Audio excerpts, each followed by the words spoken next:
Presidential congratulations for the Mars Perseverance rover team. The rover makes its first drive on the red planet and a pair of spacewalks outside the space station. A few of the stories to tell you about this week at NASA.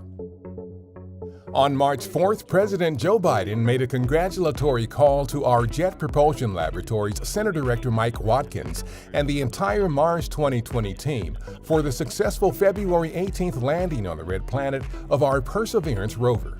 You guys did it. You guys gave a sense of America's back. It's astounding what you did. You believed in science. You believed in hard work, and you believed it wasn't a darn thing you couldn't do if you put your minds together.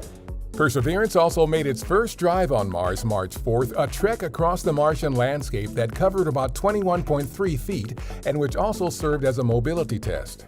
Once the rover begins pursuing its science goals, it is expected to clock drives of 665 feet or more. Meanwhile, mission team scientists have informally named the rover's landing site Octavia E. Butler Landing in honor of the groundbreaking author and Pasadena, California native, who was the first African-American woman to win both the Hugo Award and Nebula Award and was the first science fiction writer honored with a MacArthur Fellowship.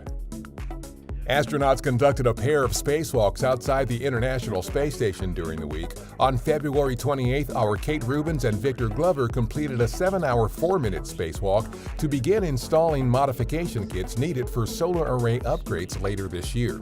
Once installed, the new solar arrays will increase the station's total available power. 5 days later, Rubins and Japan's Soichi Noguchi ventured outside to complete the installation of the modification kits and to tackle additional work, including the venting of ammonia from the station's thermal control system. NASA's SpaceX Crew 2 mission, targeted for launch no earlier than mid-April, will be the second crew rotation flight of a U.S. commercial spacecraft with astronauts to the space station.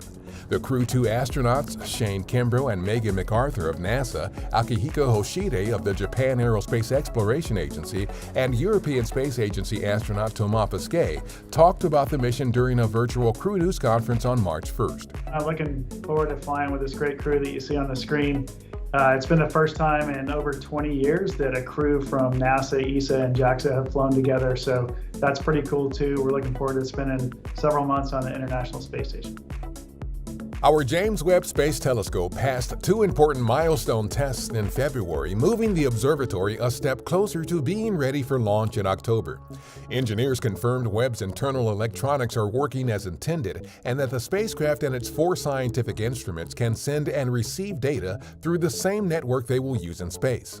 Webb will solve mysteries in our solar system, look to distant worlds around other stars, and investigate the origins of our universe and our place in it. In celebration of Women's History Month, we have updated our annual feature recognizing the most recent women who have conducted science aboard the International Space Station. It's available online at go.nasa.gov/women-in-space. The women featured are among the 65 women overall as of March 2021 who have flown in space as cosmonauts, astronauts, payload specialists, and space station participants.